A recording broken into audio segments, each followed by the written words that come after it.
Drivers, start your engines!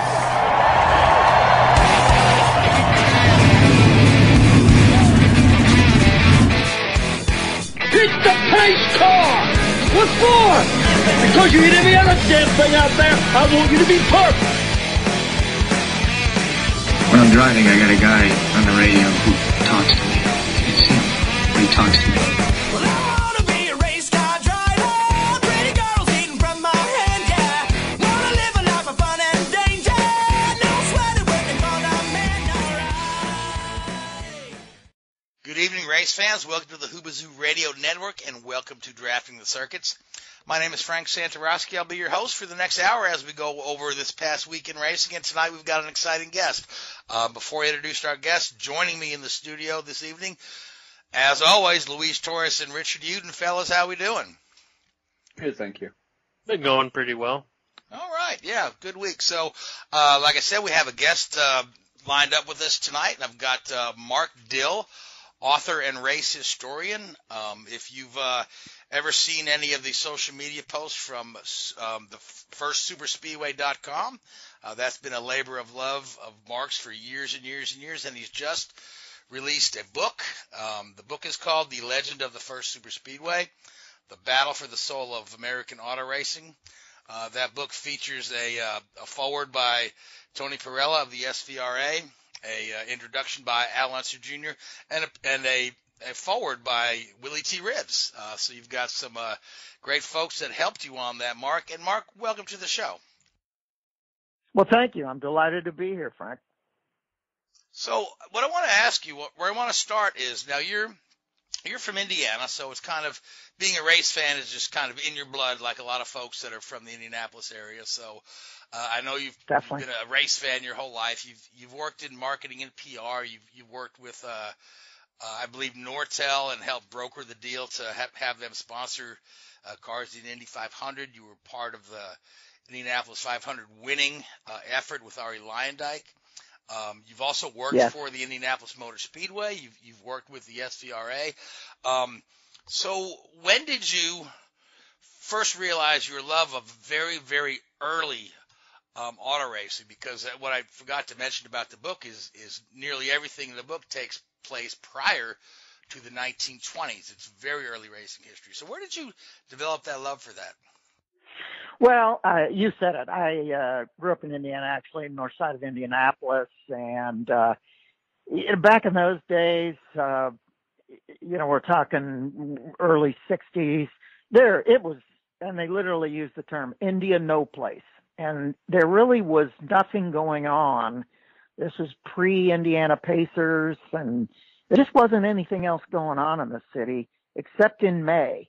We turned the lights on, and everybody was buzzing about the Indy 500, and all those drivers were superstar rock stars in Indianapolis, as they still are.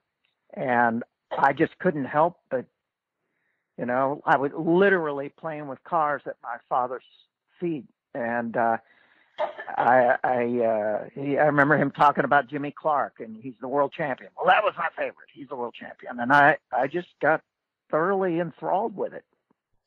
So now, like we talk about, you're looking at the very, very early years of the Indianapolis Motor Speedway. And one thing that most people don't realize is that, the Indianapolis 500 was not the first race there. One of my favorite trivia questions to stump somebody with is who's won the most races at Indianapolis, and somebody will say A.J. Foyt or Rick Mears, and then somebody else will come along and they say, oh, no, it's Jeff Gordon.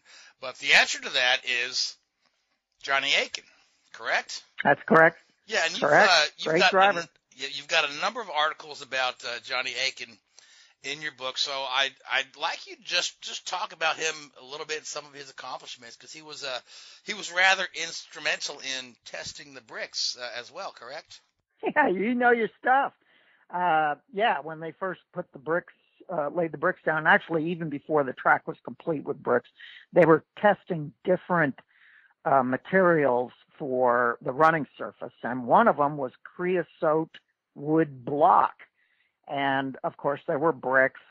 And what they did is he worked for the National Motor Vehicle Company One of the founders, Art Newby, was president of that manufacturer, Indianapolis-based manufacturer, and they literally sunk steel poles into the ground opposite ends from a platform of bricks that was just a little bit longer than the car, and they chained the car to a pole at the back and the pole at the front, and then they had him get in there and stand on it and kind of twist the wheel around, and they just wanted to see, would that disrupt the running surface. And the bricks passed with flying colors. And yes, Johnny Aiken, that's a little bit of obscure history, but it's just the kind of color I love. Yeah. Now, Johnny, of course, before the Indy 500, they would have multiple races over the course of a weekend, over multiple weekends over the year at the Speedway. And some of these were just a little 5-lap event, or some of them even or a 5-mile event, which would be 2 laps. But so what? And they had balloon races. But the old story is that declining attendance led them to try to make one spectacular event. Was that kind of universally agreed upon, or was there a little infighting between the early owners of the Speedway and how to proceed? Yeah, I mean, there was always a bit of infighting, and I try to call that out in the book. I mean, they were people, and they got in the same room, and they had disagreements, and, Frank Wheeler in particular, I think, picked on Art Newby, and he was a big blustery guy, and so they had their egos and their insecurities and everything. So it wasn't like sweetness and light the whole time, but they obviously could work together enough to launch this incredible speedway. So, but that's one of the things I want to call out in the book, is I want people to get to know these people. I try to flesh them out fully as human beings, and then you decide whether you would like them as a friend or somebody you just wouldn't hang out with. Yeah, like, I don't know if I have a beer with Barney Oldfield. He seemed like, just reading some of the stories, he seemed like a really, really, really sly promoter, but he was, largely one of the first superstars of racing, and largely because he marketed himself so well.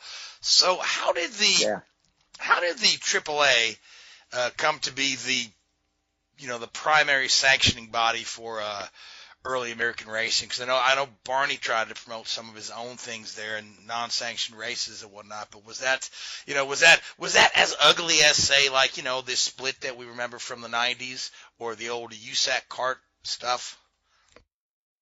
Yeah, well, it was a little complicated, but it was really in the formative years. There was a competitive organization in the Northeast, Automobile Club of America, and the American Automobile Association was headed up at one point by Vanderbilt and Willie Kissam Vanderbilt Jr. And of course, he was the guy that got the Vanderbilt Cup running, which was really kind of the Indy 500, Daytona 500 race of the day, and that was in 1904. And the fact that he went with the AAA really angered these guys in the ACA, and they got into a match, we'll say, and it was a lot like CART and IRL in the 90s and early part of this century. And they ended up with this awkward compromise, and ACA had staked out the claim for sanctioning events that involved European factory teams. And so in 1908, the Vanderbilt Cup had really been kind of diminished because they were allowed to run foreign manufactured cars, but not factory-backed foreign manufactured cars. And the ACA went, and I'm sure you know all about, they first held it in Savannah, what they called the American Grand Prize, which was an Americanization of the Grand Prix that started in France in 1906. So they had this uneasy alliance, but everything I've read about the ACA was that they really were not, they were hobbyists. They were not of the breed of Fisher friends.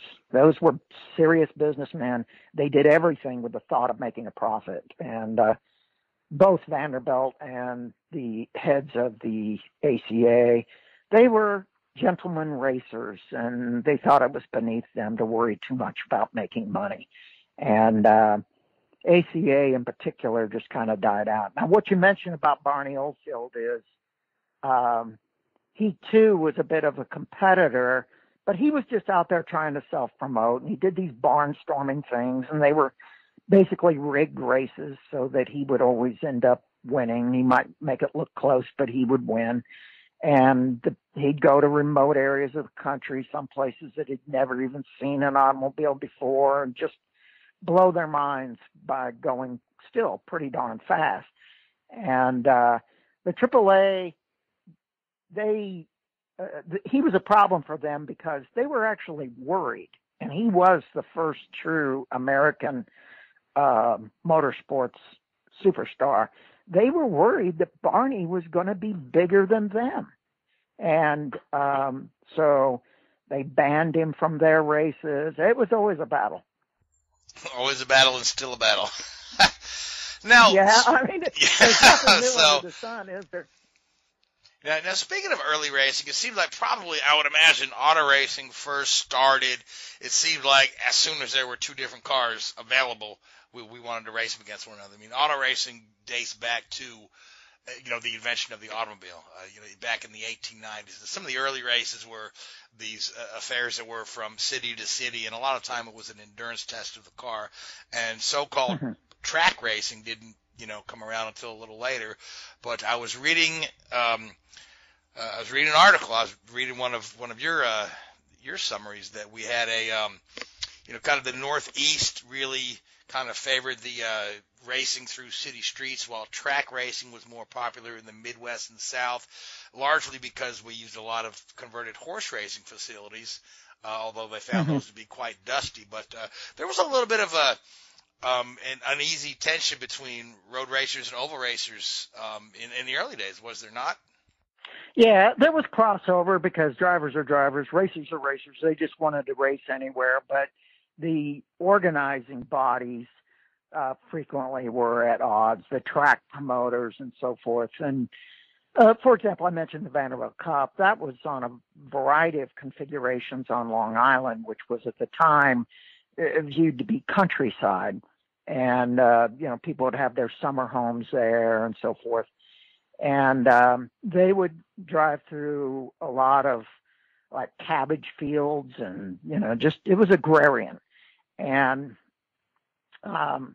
they just, it's kind of a red state, blue state kind of deal. I mean, the advocates that were most focused on road racing were in the Northeast or more East Coast. It eventually expanded out to places like California, but in the beginnings, that's where it was. And then the roads were just so poor, and the further west you went, the less developed things were. So they started turning to horse tracks because at least they were flat. But as you say, they were very dusty, and that was something Oldfield always complained about. And they had little thin rails for fencing, which was totally inappropriate. It worked for horse, but it ain't going to work for a big 2,000-pound car that is, for one reason or another, goes out of control and crashes through them. And you had spectators being killed, and obviously drivers and mechanics as well. Yeah, I mean, the early days, the people would stand there right at the side of the track and watch. If you watch some of those early clips, yeah. It's just they still do it, like some of them rally races. Yeah, rally racing. You're just like, what are you people thinking? But yeah, get me behind a fence. Yeah, I would absolutely. be guilty of that one, watch, but anyway. Yeah. Well, I know what a race car can do out of control. I want to be well protected. Yeah, I want to be away from that. Yeah. Now, early racing again. Yeah, was they're still trying to figure out how to do it, but because they did like automobile polo at state fairs, and auto racing became popular at state fairs across the country. And again, like you said, a lot of people haven't seen a car, so they would bring these things in, and people would do that. So I believe, if I'm not mistaken, generally credited as the first purpose-built track for auto racing is Brooklands, which is in the UK. And of course, Milwaukee claims to be one of the oldest, but Milwaukee is a converted horse racing track. So is the Indianapolis Motor Speedway the first full purpose-built for auto racing track in the United States, or are there a few others that were before that? Like you said, there were people that made claims. There was a horse track in Morris Park in New York that claimed that they were, but they went through this period where the state outlawed the pari-mutuel betting, and the track promoters were just trying to keep it afloat, and they thought that the newfangled race cars might attract crowds, and in the long run it didn't work out. The Speedway in Indianapolis was really the first one that was sustainable. But hot on the heels of that, you had like the board track at Playa del Rey, the first board track in 1910. And that, lasted a few years. None of them lasted very long because the maintenance on them was nearly impossible. But it was definitely a purpose-built speedway and very fast because of high banking. Yeah, those plank tracks were kind of like an evolution of like a velodrome. Does that sort of? Yeah, I've not ever seen in person an old plank track, because most of them are gone and very few have been saved for posterity. But I've seen a couple of like go-kart tracks built on wood planks at, places down like in Gatlinburg, Tennessee, where you can run your little go-karts over that, kind of get the feeling about how really bumpy that was. And so, were the plank tracks considered to be more dangerous than the dirt tracks or the paved tracks, or just was everything crazy dangerous? Yeah, basically everything was crazy dangerous, but the board tracks developed a real reputation. So many drivers lost their lives on board tracks. For example, two Indy 500 runners I can think of, Gaston Chevrolet and Joe Boyer. And a great number of the others that just aren't coming to mind for me right now, but they were pretty deadly. And one of the reasons they were super fast, and they got into the 1920s and they started cutting laps at 140 miles an hour in these Millers and Duesenbergs. And I after looking at all this, I feel like that in the 20s and 30s became actually the most dangerous, even more dangerous than the earliest days, simply because the cars were going a hell of a lot faster. And so I remember Bob Berman reading about him, I think it was 1914, and he was thrown out of his car, barrel rolled, and he was thrown out of the car on the speedway and didn't break any bones. He had a lot of, abrasions and tore up his pants, but, he was only going 70, 75 miles an hour. I wouldn't want to jump out of a car at that speed, but it doesn't sound that fast, but hit the ground. Yeah, but relative to 140, it makes a difference. And so I just, looking at the numbers of people that, especially drivers that lost their lives in those eras, I'm of the opinion that the 20s and 30s were the deadliest times. Certainly, yeah. Now, I don't want to use the whole show to share old racing stories, because I want to talk a little bit about your research for the book. Now, you've got tons of old newspaper clippings that and thankfully people kind of realize early on that newspapers should be saved for posterity, and a lot of these are on microfiche and microfilm, and a lot of it has been digitized now. The same cannot be said of a lot of early television, which is just lost forever. But how widespread was your research in finding all these old newspaper articles? I mean, did you have to travel far and wide, or were you able to, this day and age, kind of access a lot of it electronically? Yeah. Well, I mean, when I first started, it was, about 2008. So you reflect on that and you realize how much the technology's changed just in that relatively short period of time. So, it used to be you'd have to, Xerox anything you found on microfilm. And then if you wanted it in digital form, you had to take it home and scan it yourself. And then eventually they got to the point where you just put a thumb drive in and it'll scan, the viewer would scan it for you.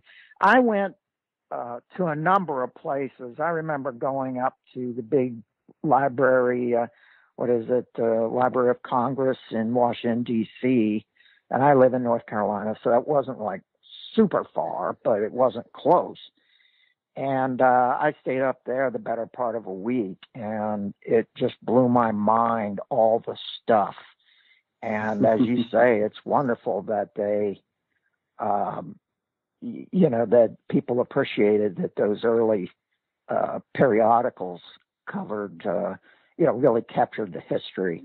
I guess they say like newspapers are the first draft of history, and I think it's true. And so I collected a lot of stuff there, and I got a sense of how much there was. And I ended up paying some researchers, like at the Detroit Public Library. They've got a big automotive branch, no surprise. And then when I was living in Indianapolis, I would go at times to the Marion County Public Library, and especially if you're interested in Indianapolis Motor Speedway, that's just the best place to go. I mean, the Indianapolis Star, the Indianapolis News at the time, and the Sun were. If you go on my website, you'll find every article that was written in Indianapolis papers for the entire month of May for 1911. And I got interested in 1913, so I did the same thing with that. And wow, I mean, I'm almost embarrassed to say how much time I spent doing that, but it's a passion. Oh, it has to be a passion, yeah. Like I say, labor of love. Now, you had mentioned that you tried to really capture the flavor and the personalities of this folks. So did your research also involve trying to interview somebody who may be old enough to have family stories to share about some of these, folks that have long since passed away? Yeah, no, not family members. I did spend some time talking to Donald Davidson, who I regard to be a friend, a historian at the Indianapolis Motor Speedway. He may not think I'm a friend of his, but no, Donald's a sharp guy. I love that dude. I consider him a friend. He's a good guy and a wealth of information. And, he's well into his 70s now, and he was an enthusiastic kid when he came over stateside in the early 60s. And back then you had guys like Ray Haroon, who they were still around, and he spent some time talking to Ray Haroon. So Donald's probably one of the last people with firsthand experience talking to drivers like that. He talked to Ralph Mulford, who finished second in the first Indy 500, and several of the other people that were still alive in the 1960s. So I got some sense from him on that. Beyond that, I read a lot of biographies, and Fisher is actually pretty well documented. And there's been 3 or 4 books written about him, one by his wife, and you can download the entire book at firstsuperspeedway.com. And also Fred J. Wagner, who was the first starter of the Indy 500. I've got his book, Saga of the Roaring Road, for free, full book, downloadable on my site. And it's whimsical, but I still thought it gave me the flavor of the context, which was really important to me, the context of the era, as well as the facts about what events happened on what dates and what were the results, etc. So, yeah, it was just a lot of research, but no family members. Okay, yeah, I was just wondering how you kind of captured that flavor, because I've read a lot of excerpts from your book, and they're really, really interesting and very, very deep. So, but I don't want to dominate the interview because Louise is waiting here in the wings. He's got a question for you. So, Louise, what you got, buddy? Yeah, Okay. it kind of follows up with what you mentioned about personalities. Well, like talked about Barney. What other racing personalities that around that time period that have stood out? Like obviously you had like a Chevrolet and a Ralph De Palma of this time period, but who else stood out from that department? Yeah, well, there's several of them. I delve mostly into the book. My book is written from the point of view of Barney Oldfield and Carl Fisher. So one chapter you're reading about the way Barney sees everything happening, and then maybe the next chapter you're reading about Carl. But I think there's several other compelling characters. Certainly Louis Chevrolet. I mean, he was a bit of a madman, a mechanical genius, but his temperament made it nearly impossible to work with him. But I think as a driver, he certainly was respected, and Barney got along with him, even though Louis beat him frequently. And Ralph De Palma is another guy, who was he was very deferential to the wealthy individuals that could provide him equipment. And Barney didn't like that. He didn't respect that. He wanted to be his own man, and he felt Ralph was too easy around these guys that Barney felt didn't have a right to be pretentious. And you mentioned Johnny Aiken. He's another one. Great personality. I just see him as just a really, really intelligent man and a gentleman. And he was successful as a race car driver. A lot of people don't know he managed Jules Gou when he won the Indy 500. And some of that was because the Speedway wanted the foreign teams, and Peugeot came over with Gou, and Aiken worked for National, which had pulled out the previous year after they won the race with Joe Dawson. And but he spoke French, and he knew how to, get around that track. And the biggest single thing that I read was that they came over with, I believe, Continental tires, which just weren't the right composition to handle the bricks. And he had them switch to Firestones. And those had all been developed at the Speedway. So that made a huge difference as to whether or not Gou would go down in history as an Indy 500 winner. So there's other people. Another guy I like to talk about, two of them, David Bruce Brown and Tom Kincaid. And David Bruce Brown is the better known of the two, and he won the grand prize in Savannah twice. And tragic, though, 25 years old, he lost his life trying to repeat as a grand prize winner, and in 1912. And then Tom Kincaid, he was a very promising young driver, and Aiken was his mentor, and he too drove for National. And it's just a sad story. He won a couple of races. He won the Prestolite 100 at the Speedway. And then in 1910, he was testing at the Speedway, and it was July. And he got into the fence on the backstretch for some reason, and he lost his life. And I like to tell people it's no big stretch to think that Tom Kincaid would have been in the 1912 national winner if he had lived, because they hired Joe Dawson from Marmon because Marmon had quit after the first victory in 1911, and so they needed a young hot shoe, and they knew about how good Joe Dawson was, but Tom Kincaid was their employee and probably just as talented, but obviously he wasn't available. So I'm going on and on. I'll shut up now, but there are. You don't have to shut up. No worries. I do have a follow. Yeah, I do have a follow up though. That you mentioned about this. Sure. Was it all budgetary reasons why certain cars, like after they win, they leave, or there are more political leverages involved that they just exit after achieving quick success? Yeah, good question. I think it's like we were saying earlier, nothing changes.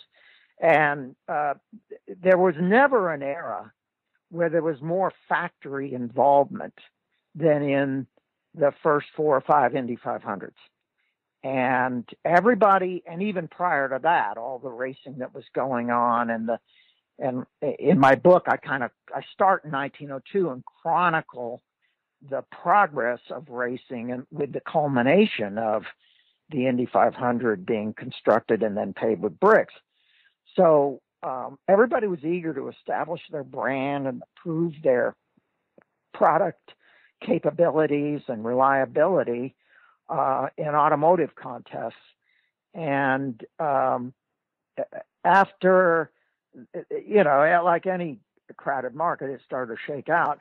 And you get up to around World War I, and the factories started to pull out, and it was just like what happens now. They feel like they got the value they needed out of being in the competitive arena, and said, "Yeah, this is costing us a lot of money. I think we've gotten the value we need, and we're gonna leave for now." And you see that happen. You've seen it happen throughout history, and it was very much that way too. So it was primarily budget stuff. That's what I figured. Like, things don't change in a matter of a century. We still see it these days, especially in the sports car, even Formula One. You see engine suppliers or factories just pull out despite achieving success, or sometimes they just flat out don't, like they expected. Yeah, exactly. I mean, you either quit because you're embarrassing yourself, but more frequently you see somebody come in and mop up and then say, "Okay, I did it. I'm now at the point of diminishing returns." And we could all list names of companies that have made that decision, and it's just kind of the way the game works, I guess. Yeah, it's very interesting that you bring up the international involvement in the very early races there, because you had Peugeot in there, you had Delage in there, and the very early years before the World Wars. But then particularly after World War II, we saw a long stretch where every starter was an American, every winner was an American, and we got this America-centric thing about the Indy 500. And even today, people's biggest complaints are not enough American drivers. I'm like, well, we've got a lot of good ones. If you haven't met Joseph Newgarden or Ryan Hunter-Reay or perhaps Brian Herta, we've got plenty of great American drivers in the field, though. But the very early races were called the International Sweepstakes. And it was open to, and there was nothing else like it in the world. because in Right. Europe we were racing through city streets in Europe. There wasn't anything like it. So, other than like Peugeot, who found success there, and Delage, who found success there, what were some of the other very early manufacturers to bring their products over to the United States and in Indianapolis, and in particular in any of the other kind of AAA races? Yeah, it's kind of interesting. You mentioned international sweepstakes. That was as much aspirational as reality. And they worked really hard to try to get, companies interested. And while they were willing to come for the East Coast, for the Vanderbilt, it was a different world back then. And the transportation from the East Coast out west, and they considered Indiana west, it was just an extra added expense, and it took up more time for travel time and having personnel, drivers and crews over there. So, you had Peugeot, you had, I'm trying to remember, I think it was obviously Delage won as well.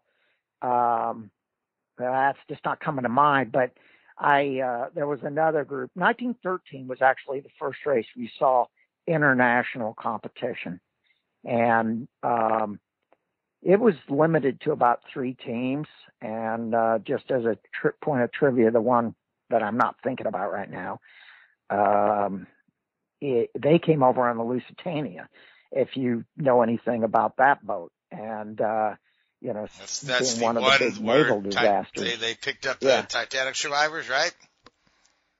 Yeah. But that, they came over, and, the disaster happened like 3 years later, but it was just interesting to note they came over on that ship, and that's just how they got around. And, but there really wasn't all that much.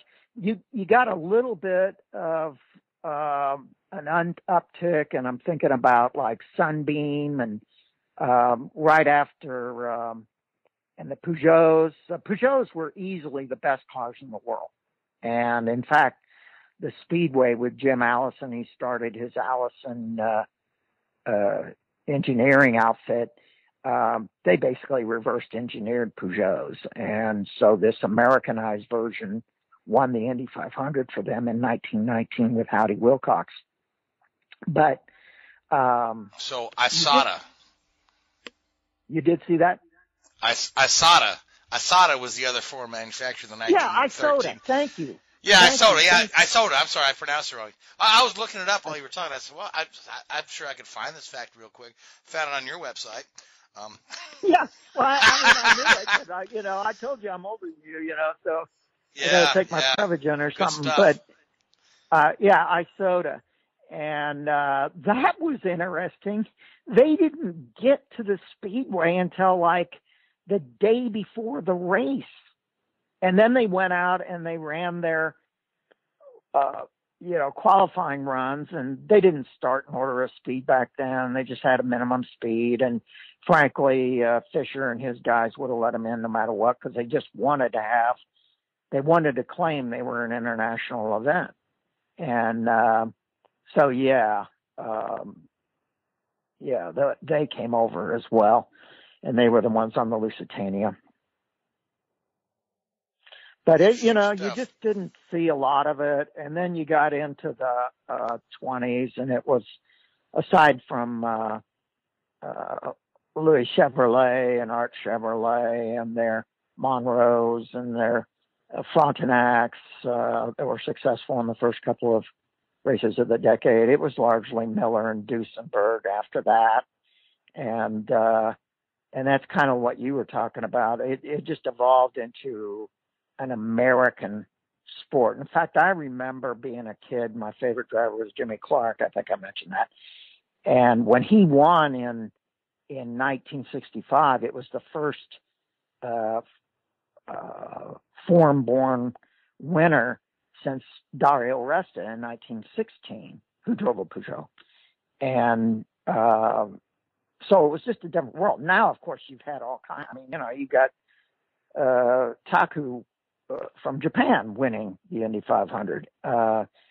So you're seeing more international, at least in the driver level, more international involvement, more varied involvement than for a long, long stretch, decades, where it was pretty American.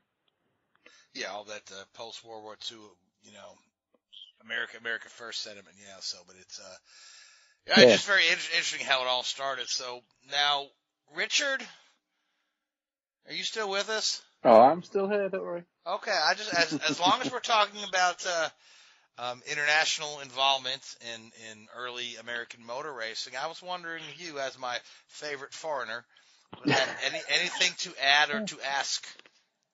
I guess what would be interesting is obviously your in-depth knowledge of the history of especially Indianapolis far out stretches mine. But is there any driver of, and it's always a difficult question to answer, any driver of sort of those generations, the early initial concept of motorsport that you think, would have been able, had just that natural ability and would have been able to step into a modern car and drive that, and vice versa? Do you think any of the guys out there today had that sort of natural car craft that probably would have been suited, in the 100 years ago? Yeah, I've thought about that, and I guess it's just a topic for speculation and bench racing. But you know what I think? I think these guys were champions. They were champions. I mean, the best, and the best today are champions, and they're going to figure it out. Yeah. Maybe some of the difference would be, obviously, the technology was different. But if you said, hey, what if Ralph De Palma was born in, 1970 instead of, in the 1800s? Well, he would have grown up with it and been comfortable with it. And if I look back on drivers of that era, then you have to put Ralph right up there. He had the record for the most number of laps led in the Indy 500 until Al Unser Sr. eclipsed him in 1993, and Al only has a few laps more than Ralph. Yeah. So Ralph was a terror, and he should have won the race a few times. If you have any criticism of him, it might be that he was just really. He would just press the car to the limit. He was relentless, and in that way, I compare him a little bit to Mario Andretti. I mean, Mario had a lot of mechanical trouble, and maybe some of it was because he just pushed too hard. Self-inflicted. Yeah. So one guy I think that's interesting is Dario Resta, and I won't take anything away from him, but he came over in the Peugeot, and there was a dealer who, his name is escaping me right now, but the import company for Peugeot in the United States. So it was sort of a factory back car, and they entered the Peugeot. And of course, some of these guys were interested in coming over because World War I was breaking out. They just frankly wanted to get the hell out of there, and they wanted to keep racing. And who can blame them? And so Dario, I don't know, ever had the chance to really, it's hard to assess because he had easily the best car. And, how well would he have done? I think Lewis Hamilton is tremendous, but you could also look at that and say, man, when has a Formula One team ever been more dominant? The answer is never. Exactly. Yeah. And so he's doing it, and he's beaten all his teammates. So obviously he's a tremendous driver, but, and I think Dario was as well, but if I was I would take that into account if I'm stacking up, the skills of some of the drivers.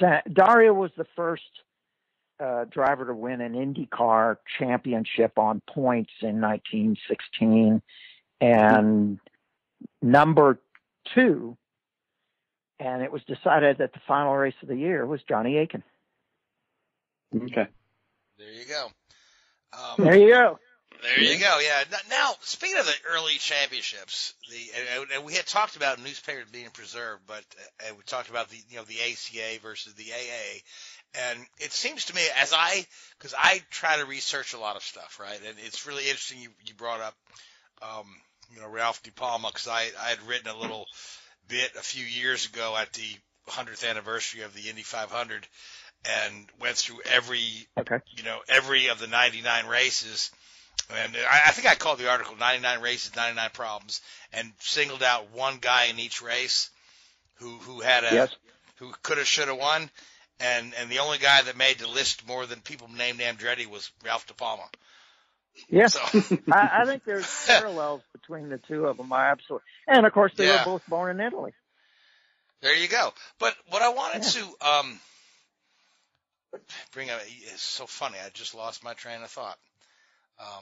The early racing records, a lot of the ACA records are just lost to history. Yeah. And there are a few accounts here and there. And there's a guy I know named James Geisler, who's a statistician who compiles racing stats that are mind-numbingly accurate.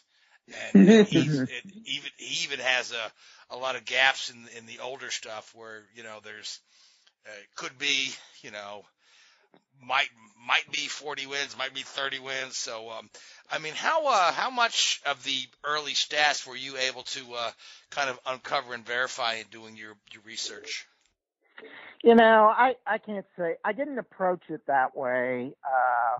One, it's just really hard to find. And I was intrigued by sort of the romance, the personalities, et cetera. I mean, obviously I can tell you races that were won and big events like Briarcliff, the first road race that Barney Oldfield was in, and actually did fairly well in it. But if on my site, I have a book. It's literally a book. It's by a gentleman in England called Darren Galpin.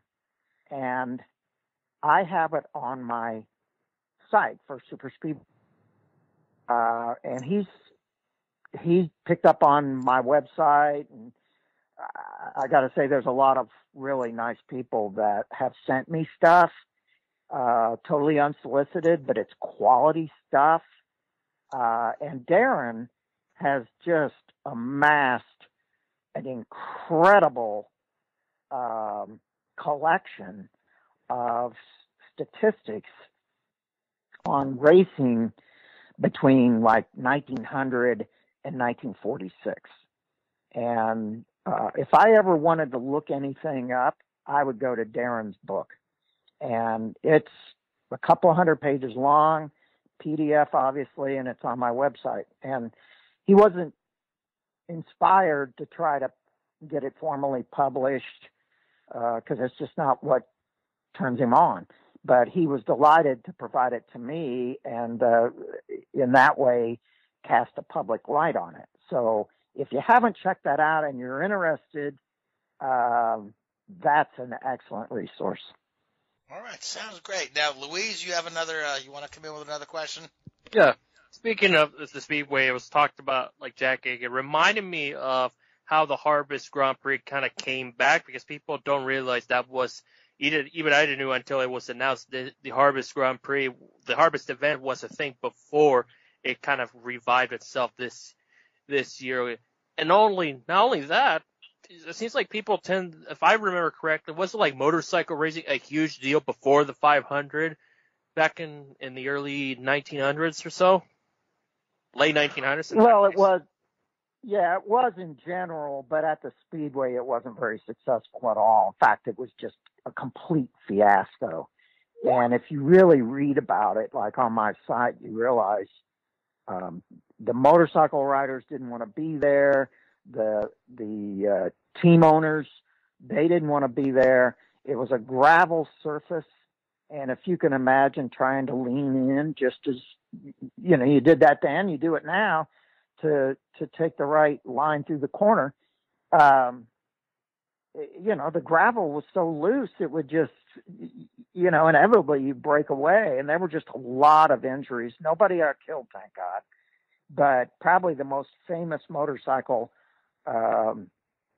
rider of the era, and I don't know whether you pronounce his name Jake DeRosier. I heard someone else pronounce it Jake DeRosier, but he's a fascinating guy, and I have a lot of stuff on my site about him. And he was very severely injured in the first motorcycle races at the Speedway, and that was in August 1909.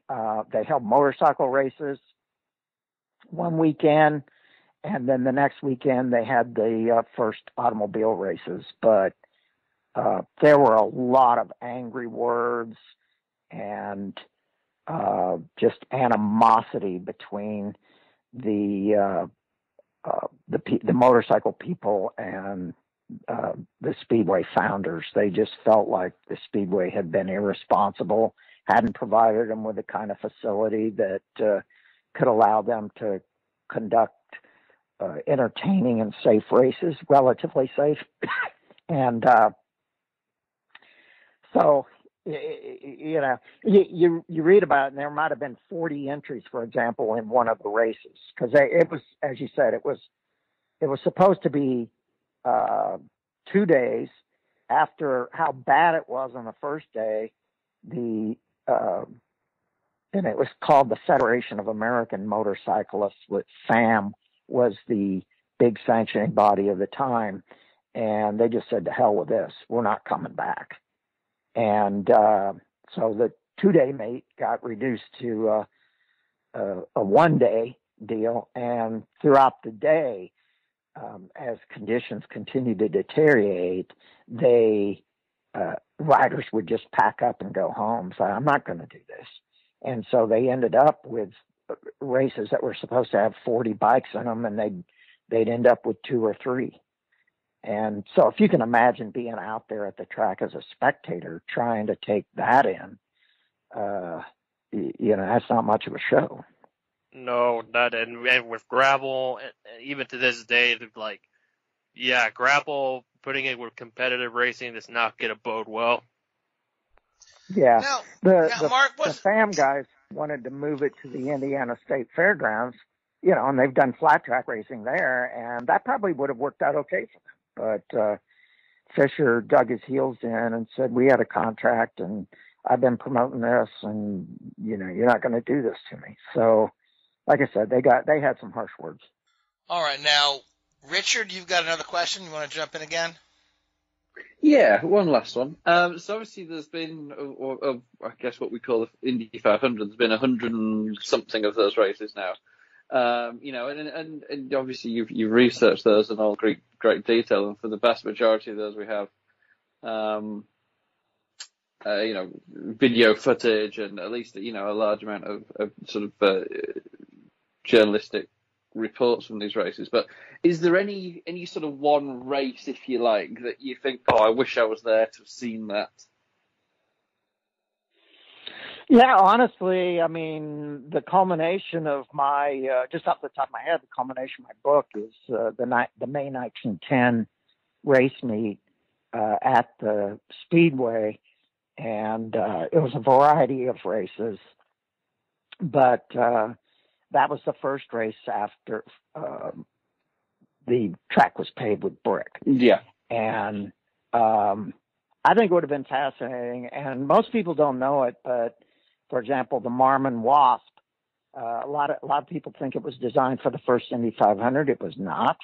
They started designing it in the fourth quarter of 1909, and what they wanted to do was run it at the Speedway, but there was no Indy 500, and but they just knew the Speedway was going to be the place to be, and it was local to them. Marmon was a Indian company, and Haroon drives the Marmon Wasp to victory in the largest race of that weekend, one of the largest races of the year, called the Wheeler-Shebler.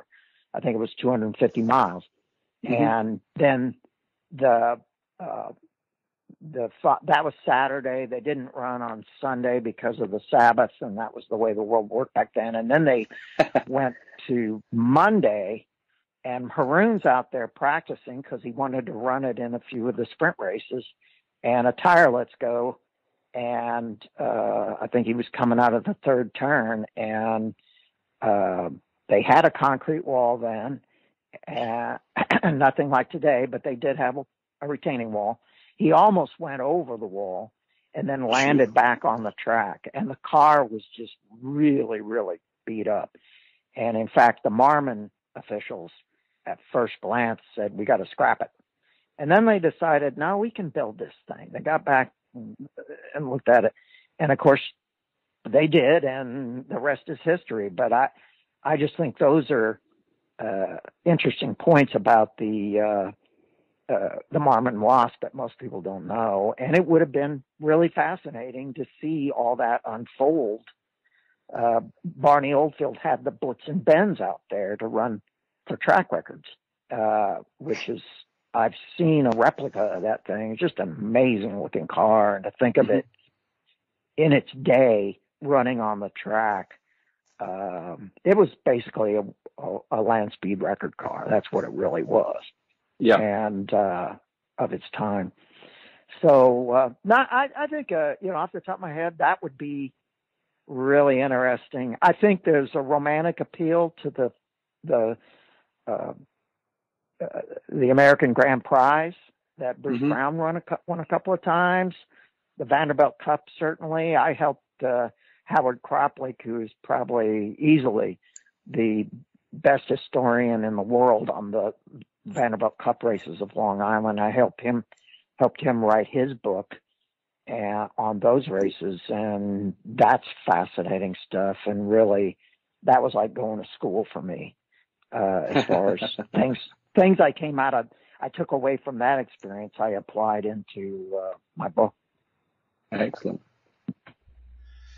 Yeah, Mark, I want to thank you so much for coming on the show. But besides coming on the show, I want to thank you so much just for preserving and making available the racing history that you have. I know I've used your website as a resource for a number of historical articles that I've written, and I'm like, where can I go to find this out? Oh, firstsuperspeedway.com. So, by the way, to you listeners, the website is firstsuperspeedway.com. When you get to that website, you'll find a couple of links to there are links to old newspaper articles. There are links to full versions of print books that are out of print, like you alluded to. And there's a section about that talks about Mark and what a wonderful guy he is and what he's done with his career. And can we purchase the book through your website, or is it your other site, the Mark Dill Industries site? Well, what it is, going through this book experience, I've learned, I've been in marketing a lot in my life, but I was selling technical, information systems equipment. And the first time I really tried to market a book. So I just went through some people that really, really knew what they're doing, had experience, best practices. And I was convinced that I needed an author's website, just dedicated to me and my books. And it's markgdill.com. markgdill.com. You go there and you'll see some tabs in the navigation bar, and there's a place to go buy books. I've also got merchandise. I decided to just go full out on this. Got a really cool logo. And I saw the pictures of is it, I guess, your grandchildren with the shirts on? Yeah. My grandson. Yeah, you've got those First Superspeedway T-shirts that are available for purchase. Yeah. My grandson was kind of like me. He just came out of his mama with a steering wheel, and he was talking about cars almost from the get-go, and he just loves cars, and he loves racing, and he's got like 1,000 Hot Wheels toys, and it warms my heart because I couldn't brainwash him. It's just something in the DNA. know. Yeah, So. that's fantastic. So again, the website is markgdill.com. That's correct. We can also find First Superspeedway has a page on Facebook. Are you also on Twitter or Instagram, any of those others? Yeah, I'm on, I personally am on Instagram. I don't have much there about this, but Twitter, I've got one Super Speedway. They wouldn't let me, the name was too long for the way they do things. Yeah. I'm just trying to let all our listeners know where to find you and where to purchase the book. Now, the book is available on Amazon Kindle, and it's also available through Apple Books. Is that correct? Yeah, and it's also available on Barnes & Noble. It's currently available, and you'll see this if you go to my website, but the publisher has a retail deal, and frankly, I'd rather have people use that than Amazon. It's going to be available on Amazon beginning the 25th, and it's going to be available on at Barnes & Noble, the print, on the 25th. I just found out that Target has picked it up, and also this outfit in England called Blackwell's. Oh, and I was like, that's cool. Totally very nice. Yeah, so that's great. So we'll have to check the spelling first, though. What's that? Make sure the translation's in. Really? Yeah. I don't know what you're getting at, Richard, but all right. Well, we are at the end of our hour. So so when we come back next week, we'll update you on the fact that Lewis Hamilton won another world championship, although you probably all knew that. But I want to thank you, Richard. I want to thank you, Louise. I want to thank you, Mark, so much for coming on the show. You were so interesting to listen to, and I hope that we can chat again real soon. I want to thank the Hoobazoo Radio Network, iHeartRadio, Spreaker, and Google Podcast. And I want to thank you folks that listen to us every week. Till next week, good night. Hoobazoo.com